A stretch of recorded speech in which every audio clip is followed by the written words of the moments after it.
My name is Max Bamfield. Welcome to my talk. I'm the inventor of a modern standing computer desk which has produced a $6 billion a year sit-stand desk revolution. But if you watch the newspapers or the TV programs, they've given you the impression that teams of international experts did the research and furniture companies invented it, when in fact they did absolutely none of the research and none of the inventing. The closest thing the furniture companies did was to make height adjustable mechanisms for it. And that's why 10,000 of them can do it. It's rather an easy thing to do. The difficult part was inventing the desk. So I'll give you a very quick history. I had abdominal pain for about 20 years. Nothing showed up on x-rays or CAT scans. I had a surgeon cut my belly open. He couldn't find the cause. And I had tubes stuck down my throat. They're called gastroscopes. Medical specialists couldn't explain the cause. But for many years I'd come to the conclusion that sitting in a chair leaning forwards, compressing everything in my chest and abdomen, and I'd been experimenting with sitting and standing in various ways, added platforms to my desk. And one day in 1998, I had another platform to my desk and I was free from pain. By then it was quite a complicated desk. That's why no one else could do it. They couldn't invent it because it's too difficult to go through the process of examining every detail. And it was part of my book, which by then was about 800 pages. So that was the problem, and that's how I solved it. Well, I knew people would try and steal that idea, and so I didn't publish any, didn't tell anyone for about a year until I got the 10th edition of my book published with the information in it. Then I rushed off to the newspapers. And the newspapers said what they always say: we're only journalists, we don't know anything about medicine. And they can't publish anything unless I get the support of the experts, which means going to the universities and asking the experts in this type of topic of health for their opinion. Well, I've always been there, and generally speaking they say no, there's no proof of it, and they're still writing the psychiatric theories. They say nothing on x-ray, CAT scan or gastroscope, therefore it's all in the mind, and the treatment was psychotherapy, and they were refusing to take my ideas seriously. So newspapers were reluctant to publish anything. Well, on this occasion I went to the Adelaide University Library. I said I'd like to speak to the head librarian. If I could get that person to endorse it and put the book in the library, the newspapers might write the story about how I invented it. And the various reception areas eventually directed me to a woman who was nearby and said she was the librarian. And I said, would you like to buy a copy of my book? I think it was about $50 then. And she said, no. I said, I've just discovered the cause of abdominal pain. And I showed her the diagram on the first page and explained to her how it relieved the pain. And I said, are you sure you don't want to buy it? She said, no. And she looked somewhat worried, as if she sort of knew I'd discovered something that her university hadn't discovered. And she was a bit embarrassed by it and didn't want anyone else to know. And she said no, she didn't want it. So I said, look, I'll give you one for the library. Would you like to accept it? I just want people to see it and judge for themselves. And she said no. So that's what the expert said. It was therefore a waste of my time going back to the newspaper and saying the library didn't want it. And I'd already spoken to many experts in the past, and they weren't willing to back me.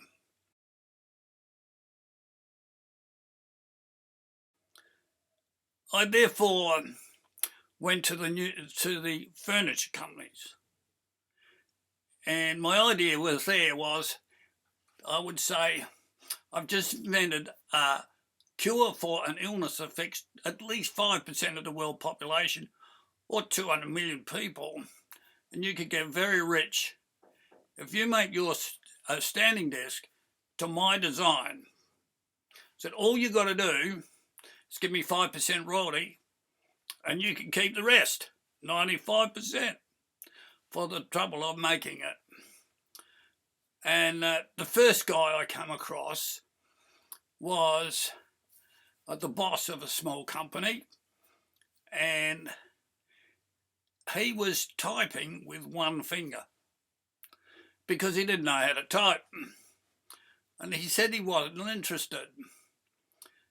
Now, he's a nice guy, probably 40, 45 years old, and he said he can't afford to take risks on something unless I've got some kind of expert support. It's barely able to make enough money as things were. And the reason for that is furniture companies, if they go into a building and try and sell desks, they're already full of desks. There's not that much opportunity for selling them another one unless it's a new company or an upgrade. So there's not much furniture sale going on. And he said if he was to make a desk to my design, he'd have to tool up for it. What that means is this: they don't just make one desk at a time. They will make maybe hundreds of them at a time. So all the legs of the desk have to be the same, all the tops have to be the same, all the various additional components, especially of a stand-up desk, have to be the same. So they make 100 tabletops, 100 legs, 100 of the adjustment mechanisms that I give them, etc. And he said the cost of all that would, without sales, would send him bankrupt or would be totally unviable, and there'd be no profit in it. So he said thank you for coming along, but he didn't want to make them. And so I said to him, the friendly guy, why don't you learn to type properly with 4 fingers and a thumb on each hand? You'll go much faster than if you just type with one finger. He said, no, he could type quite fast with one finger. Well, that's impossible. But he's a nice guy. When I was talking to him, it reminded me of my own doctor.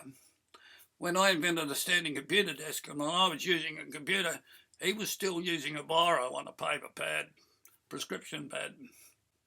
Now, the next person I went to was another furniture company, and he had a secretary, and he was dictating to the secretary.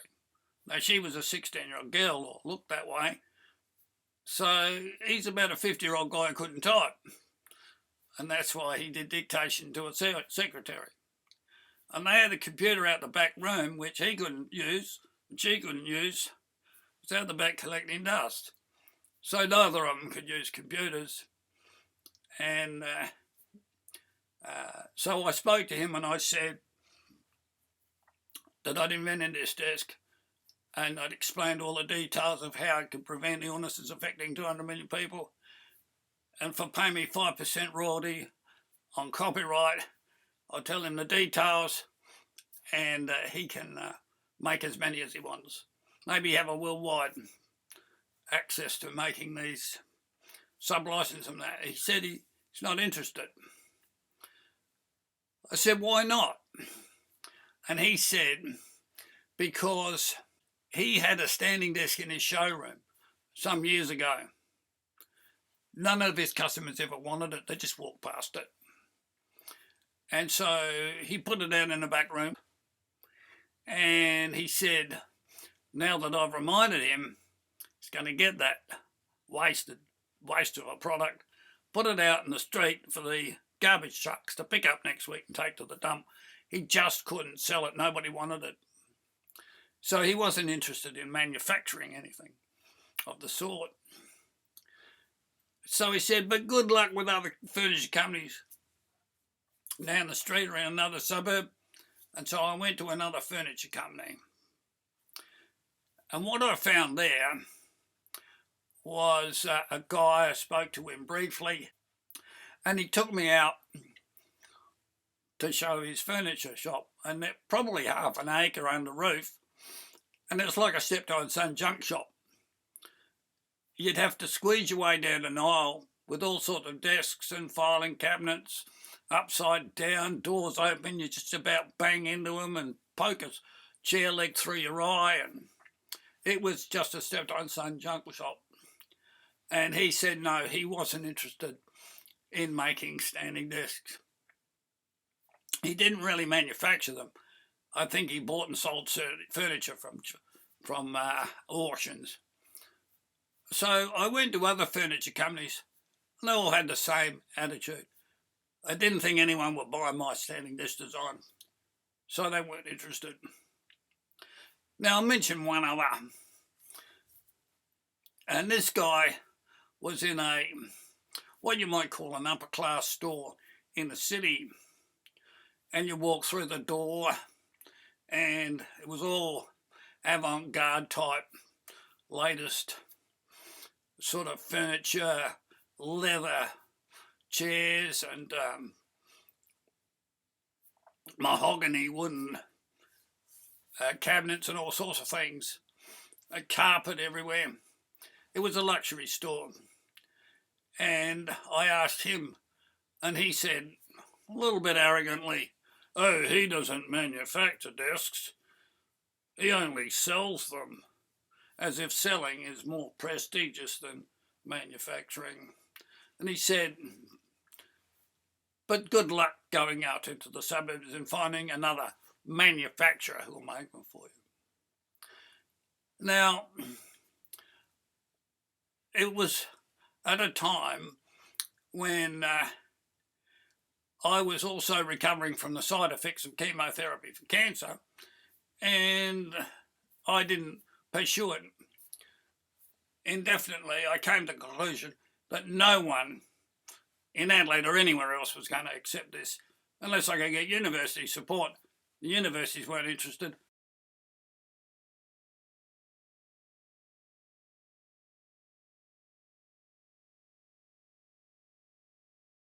And so the newspapers and the TV programs wouldn't talk about it.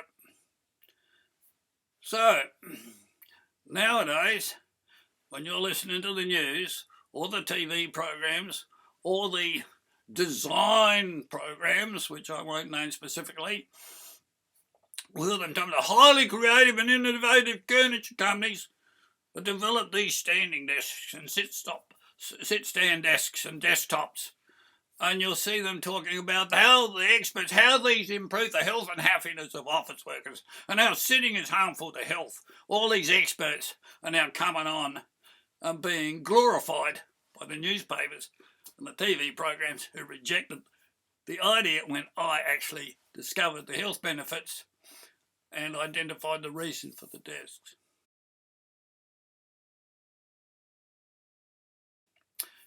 So, if you watch this video, I would like you to tell everyone you know what those people were doing in 1998 when I invented it.